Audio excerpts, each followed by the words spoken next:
Everyone, how are you all doing? I hope all of you are doing great. So as you all know, we are doing chapters from class 6 new NCERT of math गणित प्रकाश.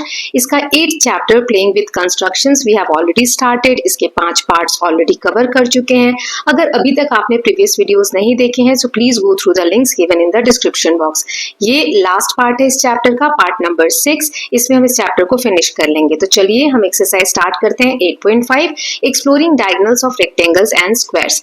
Rectangles और squares के diagonals के बारे में पढ़ेंगे. तो वो क्या होता है, तो सबसे पहले रेक्टेंगल का देखते हैं. यहाँ पर पी क्यू आर एस एक रेक्टेंगल दिया है जिसमें पी आर क्यू एस ये जो दो तिरछी लाइनें हैं इन्हें हम बोलते हैं diagonals. These two lines are called diagonals. अब ये जो डायगोनल्स की लेंथ है कैसी है, मतलब इक्वल है या नहीं, ये हमें प्रिडिक्ट करना और फाइंड आउट करना है. तो चलिए आगे क्या दिया हुआ है देखते हैं. Then construct a rectangle making the points as shown the measure diagonals in rectangle P Q R S. अब ये जो रेक्टेंगल है, रेक्टेंगल में हमें पता है कि चारों कॉर्नर्स पे 90 डिग्री के एंगल बनते हैं. तो ये एंगल P और ये एंगल R ये दोनों 90 डिग्री के और ये आमने सामने भी है तो इन्हें हम अपोजिट एंगल्स भी बोलते हैं. ऐसे Q और S ये दोनों भी क्या है, अपोजिट एंगल्स भी हैं. सो डायगोनल्स क्या होता है, तिरछी लाइनें और अपोजिट एंगल्स. जो डायगोनल्स के पास आमने सामने एंगल्स बनते हैं उन्हें हम अपोजिट एंगल्स बोलते हैं. ओके, नाउ अब आगे देखते हैं. Now observe that a diagonals divides each of the pair of opposite angles into two smaller angles. In the figure the diagonal PR divides angle R into two smaller angles which we simply call G and H. The diagonals also divides angle P into C and D. R G and H equal, R C and D equal. अब देखो ये जो diagonals है ना, हमने corner पे 90 degree का angle देखा. तो यहाँ पर आप देख सकते हैं ये जो डायगोनल्स हैं एंगल को दो एंगल्स में बांट रहे हैं. जैसे R के पास जो 90 डिग्री का एंगल था उसको H और G दो एंगल्स बनाए. फिर P के पास जो 90 डिग्री का एंगल था उसको भी दो पार्ट्स में बांटा है, C और D, है ना. तो चारों जगह पे आप देख सकते हैं एंगल्स को दो हिस्सों में बांटा गया है. तो हमसे पूछ रहे हैं कि ये GH क्या इक्वल है, DC क्या इक्वल एंगल्स हैं. तो ये आगे हम जानते हैं. तो यहाँ एक्सप्लोर करने को दिया है how rectangle be constructed so that diagonal divides the opposite angles into equal part. तो हम कैसे एक रेक्टेंगल बनाए जो कि कॉर्नर वाला एंगल जो डिवाइड कर रहा है ना बराबर हिस्सों में बांटे. अभी हमें पता नहीं है कि दोनों बराबर में बांटता है कि नहीं बांटता है, तो ये हमें पता करना है कि कैसे कर सकते हैं. Then what general laws did you observe with respect to the angles and sides. Try to frame and discuss them with your classmates. How can one be sure if the laws that you have observed will always be true. तो आपको ये पता करते वक्त क्या find out होता है उसके बारे में डिस्कस करना है. क्या जो रेक्टेंगल के डायगोनल्स हैं वो एंगल को बराबर हिस्सों में बांटते हैं या नहीं बांटते हैं, ये सारी चीजें आगे हम देखते हैं. एक क्वेश्चन के थ्रू समझाया गया है. कंस्ट्रक्ट, हमें एक रेक्टेंगल ड्रॉ करना है जिसमें डायगोनल्स जो है वो डिवाइड करें अपोजिट एंगल्स को 60 डिग्री और 30 डिग्री में. सो कुछ इस तरीके का एक रफ डायग्राम हमें बनाना पड़ेगा, है ना. ये रेक्टेंगल है या 90 डिग्री है, इसको 60 डिग्री और 30 डिग्री, 60 प्लस 30 कितना होता है, 90 होता है. तो टोटल तो 90 ही है. तो ऐसा एक रेक्टेंगल ड्रॉ करना है. तो इसका क्या तरीका होगा, कैसे ड्रॉ करेंगे, ये हमने एक रफ स्केच बनाया है. तो चलिए स्टेप बाय स्टेप देखते हैं. तो स्टेप 1 में एक लाइन ले ली हमने AB. अब AB एक लाइन ड्रॉ की, इसके यहाँ B से हमने एक परपेंडिकुलर ड्रॉ कर लिया स्ट्रेट लाइन. ठीक है. नेक्स्ट पार्ट में हम क्या करेंगे, ये जो B से हमने स्ट्रेट लाइन ड्रॉ किया A पे D रख के या प्रोटेक्टर को रख के 60 डिग्री यहाँ पे जहां दिखेगा 60 डिग्री वहां एक एंगल ड्रॉ कर देंगे. वो यहाँ C पर कट करेगा. राइट, इस तरीके से आप देख सकते हैं. फिर ऐसे ही जो ये बचा हुआ पार्ट होगा वो कितना होगा, क्योंकि A से ऐसे हम परपेंडिकुलर सीधा एक ड्रॉ कर देते हैं. ठीक है, परपेंडिकुलर यानी 90 डिग्री. तो बचा हुआ एंगल 90 में से 60 किया तो 30 डिग्री बच जाएगा. राइट, यही यहाँ पर दिया हुआ है. Angle A divides into two angles, one measure 60 degree तो दूसरा कितना हो जाएगा 30 degree. There are at least two ways of finding the D. अब D कहाँ पर लगाएं, A B C, 3 पॉइंट तो मिल गए. D कैसे हम करें, तो दो तरीके हैं D को फाइंड आउट करने के. पहला यहाँ दिया, one uses the fact that all angles of rectangle are right angle. पहला तरीका ये है कि हमें पता है कि रेक्टेंगल के चारों कॉर्नर 90 डिग्री का एंगल बनता है. दूसरा तरीका ये है कि uses the fact that opposite sides are equal, कि अपोजिट साइड इक्वल होते हैं. तो चलिए दोनों तरीके से हम करके देख लेते हैं. पहले मेथड में हमें पता है 90 डिग्री का होगा, तो BC जो लाइन है C से हम एक सीधी लाइन D पे ड्रॉ कर देंगे परपेंडिकुलर 90 डिग्री का एंगल बनाने के लिए. तो ऐसे भी हमें D पॉइंट मिल सकता है. या फिर सभी इक्वल होती हैं साइड आमने सामने वाली, तो ऐसे B और C की लेंथ नाप के और A से हम उतनी ही लेंथ पर एक ऐसे आर्क बना लेंगे, कट बना लेंगे, क्योंकि हमें पता है कि आमने सामने वाली साइड बराबर होती है. तो और उसको ज्वाइन कर देंगे C और D को, तो ये एक रेक्टेंगल बन जाएगा. इस तरीके से आप देख सकते हैं. ओके, सो ये क्या हो गया, दो तरीके से हमने फाइंड आउट किया सारे साइड्स को और रेक्टेंगल भी बनाया। सेकंड क्वेश्चन है construct a rectangle whose one of its side is 5 centimetre और डायगोनल है 7 सेंटीमीटर। हमें एक ऐसा रेक्टेंगल बनाना है जिसकी एक साइड 5 सेंटीमीटर है और जो उसका डायगोनल है वो 7 सेंटीमीटर है। तो इस तरीके से रफ डायग्राम बनेगा, 5 सेंटीमीटर एक साइड होगी और डायगोनल जो है 7 सेंटीमीटर होगा। स्टेप बाय स्टेप देखते हैं। तो पहले 5 सेंटीमीटर की डीसी एक लाइन बना ली, ठीक है, फिर सी से एक परपेंडिकुलर ड्रॉ किया, लाइन एल मान लीजिए। अब ये परपेंडिकुलर हो गया। Now how do we spot it, what else do we know about the position of B, B कहां पर आएगा, वी नो दैट कि डी से जो डिस्टेंस है डायगोनल का वो 7 सेंटीमीटर है। अब 7 सेंटीमीटर हम किस किस तरीके से ड्रॉ कर सकते हैं, तो वो आगे दिया हुआ है, चलिए देखते हैं। सो पहला मेथड तो ये है, तो हमें पता है कि डी से डायगोनल की जो दूरी है वो 7 सेंटीमीटर है, तो आप डी पे सेंटर रख के और एक सर्कल ड्रॉ करेंगे जो 7 सेंटीमीटर रेडियस का होगा। ओके, कैसे, देखिए इस तरीके से आप देख सकते हैं, डी पर मैंने पॉइंट रखा, 7 सेंटीमीटर कंपास को ओपन किया और इस तरीके से सर्कल ड्रॉ कर दिया। तो एल वाली लाइन पे जहां पे कट करेगा सर्कल वहीं पर हमारा क्या हो जाएगा, बी पॉइंट हो जाएगा, इस तरीके से, है ना, ये दिया हुआ है हमें क्वेश्चन में। तो आई होप ये आपको क्लियर होगा, ऐसे मार्क कर देंगे और बी। तो ये हो गया पहला तरीका, कैसे हम 7 सेंटीमीटर का रेडियस लेके एक सर्कल ड्रॉ करेंगे।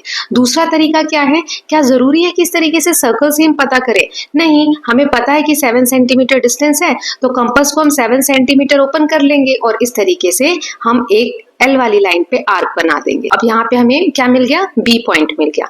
लेकिन क्या रेक्टेंगल कंप्लीट हुआ, नहीं हुआ, अभी हमें एक और पॉइंट बनाना है। तो उसके लिए अभी हमने देखा डी से एक परपेंडिकुलर 90 डिग्री बना देंगे और बी से एक परपेंडिकुलर 90 डिग्री बना देंगे, जहां पे क्रॉस कर रहा है क्या बन जाएगा, ए बन जाएगा, है ना। तो 4 स्टेप्स में इस तरीके से हम फिगर को रेडी कर लेंगे। नाउ कंस्ट्रक्ट, अब यहाँ पे 4 क्वेश्चंस दिए गए हैं, एक एक करके हम देखते हैं क्वेश्चंस को। सो पहला क्वेश्चन है construct a rectangle in which one of the diagonal divides the opposite angle in 50 degree and 40 degree. अभी हमने किया था 60 और 30 डिग्री, अब हमें एक रेक्टेंगल बनाना है जिसमें 50 डिग्री और 40 डिग्री में डायगोनल जो है एंगल को डिवाइड करे। तो सबसे पहले 4 सेंटीमीटर की एक लाइन ले लेंगे, रैंडमली हमें कुछ भी लेना है, हमने लेट्स से 4 सेंटीमीटर की एक लाइन ड्रॉ कर ली। अब सबसे पहले हमें क्या करना है, ए से एक परपेंडिकुलर सीधी लाइन ड्रॉ कर ली। अब ए पे डी को रखकर 50 डिग्री का एक एंगल बनाना है, तो बचा हुआ हिस्सा कितना हो जाएगा, 40 डिग्री का हो जाएगा। क्यों, क्योंकि टोटल 90 डिग्री है ना। अभी हमने 2 एंगल्स बना लिए। अब बी पे ऐसे हम रखकर एक परपेंडिकुलर ड्रॉ करेंगे। तो जहां पर ये सी लाइन को बी से हमने परपेंडिकुलर ड्रॉ किया, कट कर रहा है, वहां पर ई आ जाएगा हमारा। फिर ई से एक परपेंडिकुलर ड्रॉ कर देंगे एफ तक, तो इस तरीके से हमारा कंप्लीट एक रेक्टेंगल बन जाएगा।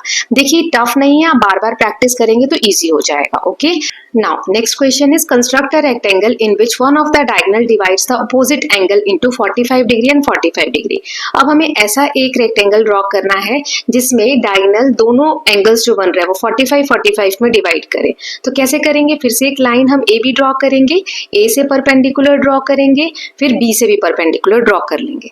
अब ए से हम 45 डिग्री पे एक एंगल बनाएंगे, तो दूसरा कितने का बच गया, 45 डिग्री का ही बचेगा, क्योंकि 45 कितना होता है, 90 होता है। अब हम यहाँ से ये ई पॉइंट आ जाएगा जहां पे क्रॉस कर रहा है। अब ई से एफ तक एक परपेंडिकुलर ड्रॉ करके ज्वाइन कर देंगे। तो इसमें हमने क्या ऑब्जर्व किया, हमें क्वेश्चन में ये बताना था। तो the rectangle becomes a square because all sides turn out to be equal. आप देखोगे कि जब डायगोनल अपोजिट एंगल को इक्वल बांटता है, जैसे 45 डिग्री में बांट रहा है, तो वो जो रेक्टेंगल है ना वो स्क्वायर बन जाता है, क्योंकि उसकी चारों साइड्स बराबर होती हैं। तो यही चीज हमें स्टार्टिंग में पूछा गया था कि जब स्क्वायर होगा तो डायगोनल्स अपोजिट एंगल्स को 2 इक्वल पार्ट्स में बांटेगा। Okay, then next question is construct a rectangle one of whose side is 4 centimetre and diagonal is of 8 centimetre. तो 4 सेंटीमीटर की एक लाइन ड्रॉ की, अब हमें डायगोनल 8 सेंटीमीटर का ड्रॉ करना है। तो क्या करेंगे, सबसे पहले प्रोटेक्टर की हेल्प से परपेंडिकुलर ड्रॉ करेंगे ए और बी पे, तो 2 लाइनें बन जाएंगी। अब उसके बाद ए से सेंटर रखकर 8 सेंटीमीटर पे इधर ऐसे मार्क कर देंगे और बी को सेंटर रख के इस तरीके से इधर मार्क कर देंगे। 8 सेंटीमीटर का डायगोनल ड्रॉ करना है, इसीलिए हमने 8 सेंटीमीटर मार्क कर लिया। ऐसा कुछ बन जाएगा। उसके बाद ये जहां से कट है उनको हम ज्वाइन कर देंगे, तो ये लाइन क्या बन जाएगी, पी और क्यू नाम दे देंगे, है ना। तो ये हमारा इमेज बन गया या फिगर बन गया, जिसमें कहा था हमें कि 4 सेंटीमीटर एक साइड है और डायगोनल जो है वो 8 सेंटीमीटर है। ओके इस तरीके से। Then construct a rectangle one of whose side is 3 centimetre and diagonal 7 centimetre. अब 3 सेंटीमीटर की एक लाइन बना लेंगे और हमें डायगोनल 7 सेंटीमीटर बनाना है, तो दो परपेंडिकुलर इस तरीके से ड्रॉ करेंगे, फिर कंपास को ओपन करके दोनों जगह पे रख के हम एक एक कट लगा लेंगे 7 सेंटीमीटर का। अब हमें 2 पॉइंट्स मिल गए, तो P और Q नाम देकर इनको ज्वाइन कर देंगे, तो ये हमारा रिक्वायर्ड रेक्टेंगल बन गया, जिसमें हमें एक साइड 3 सेंटीमीटर लेनी थी और इसका जो डायगोनल है वो हमें 7 सेंटीमीटर लेना था। ओके, आई होप अब आपको इजी लग रहा होगा क्योंकि हमने कई सारे क्वेश्चन देख लिए इसके। अब लास्ट एक्सरसाइज है exercise 8.6 points equi distance from 2 given points. अगर 2 पॉइंट्स दिए हैं और तीसरा पॉइंट उससे बराबर दूरी पर है तो उसको हम कैसे ड्रॉ करते हैं, उससे रिलेटेड यहाँ पर कुछ कंस्ट्रक्शंस दिए हुए हैं और क्वेश्चंस दिए हैं। जैसे एक हाउस कंस्ट्रक्ट करना है, इसमें ये दिया है कि इस हाउस की बाहर की सारी लाइनें 5-5 सेंटीमीटर की, आप देख सकते हैं लिखा भी है 5-5 सेंटीमीटर। तो हम कैसे ड्रॉ करेंगे स्टेप बाय स्टेप इस घर को, वो देखते हैं। तो सबसे पहले नीचे 5 सेंटीमीटर, इधर 5 सेंटीमीटर, इधर 5 सेंटीमीटर, क्योंकि ये दिया है बाहरी लाइनें सारी 5-5 सेंटीमीटर की है। ऐसे यहाँ पर 2 सेंटीमीटर, 2 सेंटीमीटर और ये 1 सेंटीमीटर की लाइन ड्रॉ की। अब हमें ए वाला जो पॉइंट है वो कैसे ड्रॉ करना है, तो उसके लिए क्या किया यहाँ पर देखिए, draw a curve that has all its point of 5 centimeter from the point B. The circle centered at B should be 5 centimeter radius. B को पॉइंट रख के इस तरीके से एक सर्कल ड्रॉ कर लेंगे जिसका रेडियस 5 सेंटीमीटर का होगा। तो ये D को भी टच कर लेगा, C को भी टच कर लेगा, क्योंकि सारे डिस्टेंस 5-5 सेंटीमीटर के है ना। तो अब पॉइंट A कैसे बना? पॉइंट ए को लोकेट करने के लिए ये आसान है कि सी से भी उसकी दूरी 5 सेंटीमीटर है और बी से भी उसकी दूरी 5 सेंटीमीटर है। तो एक और हम इधर से सर्कल ड्रॉ करेंगे इस तरीके से। ओके, अब क्या होगा, जहां पे ये क्रॉस कर रहा है वहां पे ए पॉइंट आ जाएगा। इस तरीके से लाइनें ड्रॉ करके हम कर सकते हैं इसको, ठीक है। फिर नेक्स्ट यहाँ पे दिया हुआ है, तो क्या सिर्फ सर्कल बनाकर हम ऐसा कर सकते हैं? नहीं, एक और तरीका है। हमें पता है कि 5-5 सेंटीमीटर की दूरी है ना, तो हम आर्क ओपन करेंगे कंपास में, 5 सेंटीमीटर का इधर से मार्क करेंगे, 5 सेंटीमीटर का इधर से मार्क करेंगे, जहां पे कट लग रहा है वहां पर हम इस तरीके से ए पॉइंट मार्क करके ज्वाइन कर देंगे। उसके बाद ये जो आर्क है, कर्व शेप है, इसको इस तरीके से कंपास 5 सेंटीमीटर पे ओपन करके ए पे रखेंगे और बी से सी तक का इस तरीके से कर्व ड्रॉ कर देंगे। ओके, तो ये हमारा घर रेडी हो गया। Then next is construct. अब यहाँ पर 3 क्वेश्चंस दिए हैं, एक एक करके देखेंगे। पहला क्वेश्चन है construct a bigger house in which all the sides are of length 7 centimetre. अभी हमने 5 सेंटीमीटर वाला घर ड्रॉ किया, अब हमें 7 सेंटीमीटर लाइन होनी चाहिए बाहर की, ऐसा एक घर ड्रॉ करना है। तो सबसे पहले एक लाइन ले लेंगे DE 7 सेंटीमीटर की, D से भी एक परपेंडिकुलर और E से भी एक परपेंडिकुलर 7 सेंटीमीटर का ले लेंगे, ठीक है। इस तरीके से आपका इमेज बनेगा। देन अब हमें गेट बनाना है, तो गेट बीच में आना चाहिए, है ना। तो क्या करेंगे, 7 सेंटीमीटर है तो हमें बीच में बिल्कुल गेट बनाना है। तो 7 में से 1 गया तो 6 को 2 से डिवाइड कर दो, 3 सेंटीमीटर। तो दोनों तरफ 3 सेंटीमीटर का गैप रहेगा, बीच में 1 सेंटीमीटर का गैप और 2 सेंटीमीटर का। इस तरीके से लाइन ड्रॉ करके दरवाजे की वर्टिकल लाइंस होंगी और RS को आप ऐसे जोड़ सकते हैं 1 सेंटीमीटर का, तो ये गेट बन जाएगा। उसके बाद क्या करना है, ए पॉइंट लेने के लिए B से 7 सेंटीमीटर का कट और C से 7 सेंटीमीटर का कट, जहां पे कट दोनों ज्वाइन करेंगे वहां हम A नाम दे देंगे और A से 7 सेंटीमीटर का इस तरीके से कर्व बना देंगे, जैसे अभी मैंने पिछले क्वेश्चंस में बताया था। Then next is try to recreate a person wavy wave या I from the section art work using ideas involve in the house construction. देखिए, अब कंपास का यूज करके आप वेवी वेव या आईज बना सकते हैं। तो ये ऑलरेडी जब हमने एक्सरसाइज 8.1 किया था ना, तो वहां मैंने करवा दिया हुआ है। तो पार्ट 1 और 2 आप देख सकते हैं, उनमें से किसी एक पार्ट में मैंने ये करवाया हुआ है question. Then the next question is there a 4-sided figure in which all the sides are equal in length but it is not a square? If such a figure exists, can you construct it? एक ऐसा figure बनाना है जो 4 sides का है और उसकी सारी sides बराबर है लेकिन वो स्क्वायर नहीं है। तो क्या ऐसा कोई फिगर बन सकता है? तो चलिए बनाते हैं। ए बी एक लाइन ले ली हमने 5 सेंटीमीटर की। अब क्या करना है, प्रोटेक्टर की हेल्प से 60 डिग्री का एंगल इस तरीके से रख के AC और BD हमें ड्रॉ कर देना है। अब एंगल ड्रॉ हो गए, ये तिरछी लाइनें बन गई।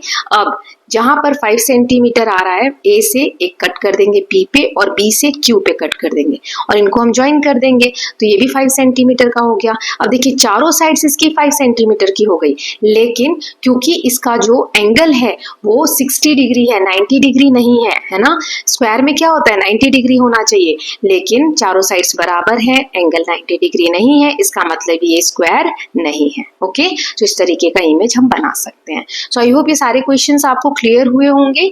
अभी आपने अगर शुरू के पार्ट्स नहीं देखे होंगे तो ये आपको टफ लगेगा, इसीलिए I would request you all कि पहले प्रीवियस पार्ट्स देखिए।